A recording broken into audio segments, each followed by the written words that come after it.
میں ہوں جہانگڑھ اور باپ کا نام ہے سکندر اعظم کے باپ کا شہر۔ پلاودیو کی انہی گلیوں میں چلتے چلتے شہر کی وہ قدیم حویلیاں بھی دکھائی دیں جو اپنے منفرد فن تعمیر سے سیاحوں کو متحیر کر دیتی ہیں۔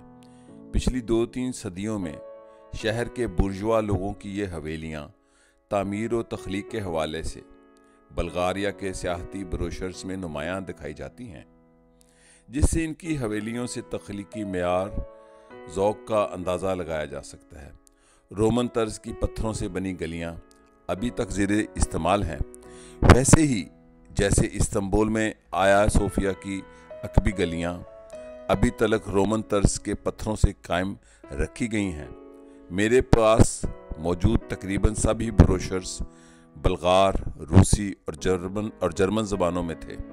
مجھے ان حویلیوں کی تفصیل جاننے کی بے چینی ہو رہی تھی، اور مجال ہے کسی بلغار کو انگریزی آتی ہو، ورنہ میں انہی سے رہنمائی لے لیتا۔ البتہ کئی گلیوں کے ناموں سے ترک اثرات کا اندازہ لگانا آسان تھا۔ رومن، بازنطینی اور عثمانی دور کی فصیل کے بیچ بنی الف لیلوی حویلیوں کے ساتھ صدیوں پرانے حصار کی دیوار میں چھوٹی اینٹوں اور پتھروں سے بنا ایک قدیم دروازہ ہے، جہاں اب کواڑ بھی موجود نہیں، اور اس کے ساتھ ایک تختی پر اس دروازے کا ترک نام لکھا تھا، حصار کاپیا، یعنی حصار کا دروازہ۔ کہا جاتا ہے کہ یہ رومن گیٹ 2 صدی عیسوی میں تعمیر کیا گیا اور پھر 13ویں صدی میں اس کی مزید مرمت و توسیع کی گئی۔